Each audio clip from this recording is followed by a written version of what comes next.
បាទជំរាបសួរបងប្អូនថ្ងៃនេះខ្ញុំបាទគ្រូអសុទ្ធបារានជ័យទឹកសំចៃចម្លែករុក្ខជាតិមួយទៀតហើយបងប្អូនណាតើតិននឹងអសុទ្ធបារានខ្មែរយើងហើយយកទៅប្រើដើម្បីសុខភាពបងប្អូនហើយរុក្ខជាតិនេះឈ្មោះថាបាយញញបងប្អូនហើយបាយញញនេះកបនឹងជំងឺដូចជាគ្រុនក្តៅធ្វើឲ្យបាយឆ្ងាញ់បើសិនតែយើងណាយបាយណាអីចឹងណាបងប្អូនហើយដើម្បីកុំឲ្យខាតពេលវេលាយូរសូមបងប្អូនទៅទស្សនាវីដេអូរបស់ខ្ញុំបាទទាំងស្រុងដូចតទៅសូមអញ្ជើញបងប្អូនបាទបងប្អូនថ្ងៃនេះខ្ញុំបាទគ្រូអសុទ្ធបារានជ័យទឹកសូមចែកចម្លែករុក្ខជាតិមួយទៀតហើយពេលខ្ញុំដើរនៅតាមផ្លូវទៅគិរីរម្យបងប្អូនហើយឈប់ឡានទៅស្រាប់តែឃើញតែម្ដងហើយខ្ញុំដើរទៅរកទៅឃើញរុក្ខជាតិនេះឈ្មោះថាបាយញ៉ាញ់បងប្អូនលក្ខណៈសម្គាល់វាឃើញស្លឹករាងស្រដាវយើងបងប្អូនហើយផ្កាពណ៌ស្វាយលឿងហើយផ្កានេះផងដែរបងប្អូននៅដើមព្រៃបើឃើញផ្កាបាយញ៉ាញ់នេះយើងកុំលូកដៃចាប់ផ្កានេះបុរាណគេថាគ្រូសុទ្ធបុរាណជើងចាស់គាត់ថាពួកអមនុស្សពួកទេវតាហ្នឹងនៅក្នុងហ្នឹងហើយគេសម្រាប់មករំរែកឃើញផ្កាហ្នឹងគេរំរែកសំបាយយើងទៅបេះផ្កាហ្នឹងពួកអមនុស្សមកតាមយើងបងប្អូនហើយចាំគុំទៅបេះទៅអីទៅក្នុងព្រៃផ្កាហ្នឹងពួកគេថែរក្សាទេវតាទៅរុក្ខទេវតាថែរក្សាគេសបាយគេរំគេរែកហ្នឹងតែយើងទៅបេះផ្កាហ្នឹងយកមកផ្ទះមានតាមផ្លូវគេធ្វើទុកធ្វើបុកម្នេញយើងឲ្យយើងបានសុខទេគេពងសបាយយើងបំបែកសេចក្តីសបាយបំបែកក្តីសុខរបស់គេអញ្ចឹងបងប្អូនកុំឃើញការហ្នឹងកុំកាន់កុំបេះយកមកផ្ទះចំណែកពាក់ព័ន្ធនឹងអសុទ្ធបារាណខ្មែរយើងកបនឹងជំងឺជាច្រើនលោកគ្រូលើកមក3 4មុខដើម្បីបង្ហាញធ្វើបទបង្ហាញចែកជាធម៌ទានដល់បងប្អូនដូចជាជំនួយសុខភាពនៅពេលក្រោយឆ្លងទន្លេមានកម្លាំងកំហែងមានន័យថាអ្នកឆ្លងទន្លេហើយធម្មតាទេសវាំងភ្នែកលហិតលហើយញ័រដើមទ្រូងអស់កម្លាំងលហិតលហើយភើយគ្មានកម្លាំងក្នុងខ្លួនទេអញ្ចឹងយកបាយញញអញ្ចឹងដើមបាយញញយកទៅដាំពិសាទទួលទានទៅធ្វើឲ្យអាការៈរោគដែលក្រោយឆ្លងទន្លេនឹងលហិតលហើយខ្លួនគ្មានកម្លាំងហ្នឹងវាធ្វើឲ្យជំនួយសុខភាពមានកម្លាំងឡើងវិញអ្នកឆ្លងទន្លេបងប្អូនចង់និយាយចឹងយកទៅពិសាទទួលទានទៅហ្នឹងមួយបងប្អូនមួយទៀតរុក្ខជាតិបាយញ៉ាញ់នេះមានប្រយោជន៍ទៅដល់យើងយកទៅពិសាទទួលទានជាឱសថបុរាណខ្មែរយើងវាធ្វើឲ្យយើងមិនឃ្លានបាយធ្វើឲ្យបាយឆ្ងាញ់មាន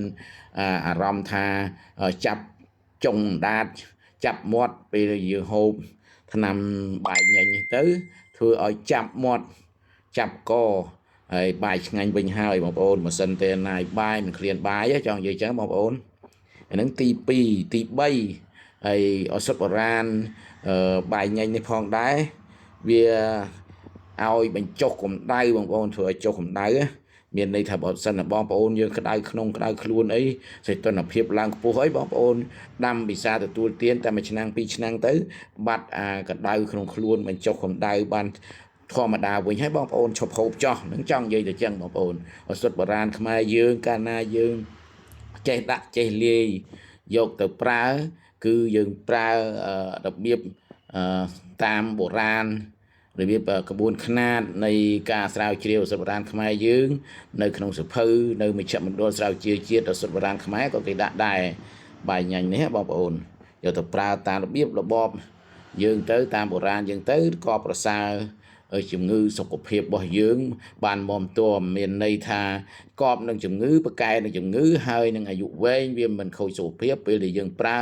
លើសកម្រិតទៅវាធ្វើឲ្យ error វាខូចសុខភាពហើយយើងប្រើមិនដល់ទៅវាអត់ដល់ maximum វាមិនជារោគាបជាធិរបស់យើងចង់និយាយចឹងណាបងប្អូនហើយនឹង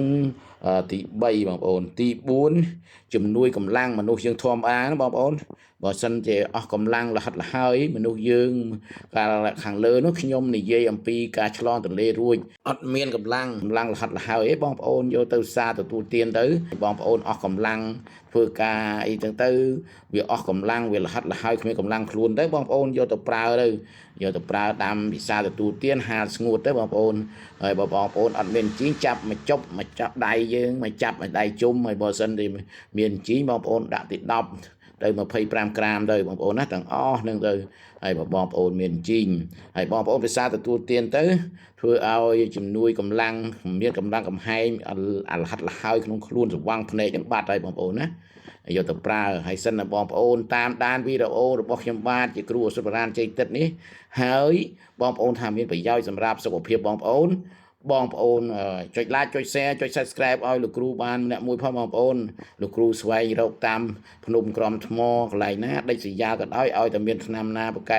ថ្នាំណាបំរើសុខភាពបងប្អូនលោកគ្រូទៅប្រឌិតរូបភាពថ្នាំនោះដើម្បីចែកជូនជាធម្មទានបំរើសុខភាពបងប្អូនដើម្បីឲ្យបងប្អូនសុខភាពល្អហើយកាលណាសុខភាពល្អហើយ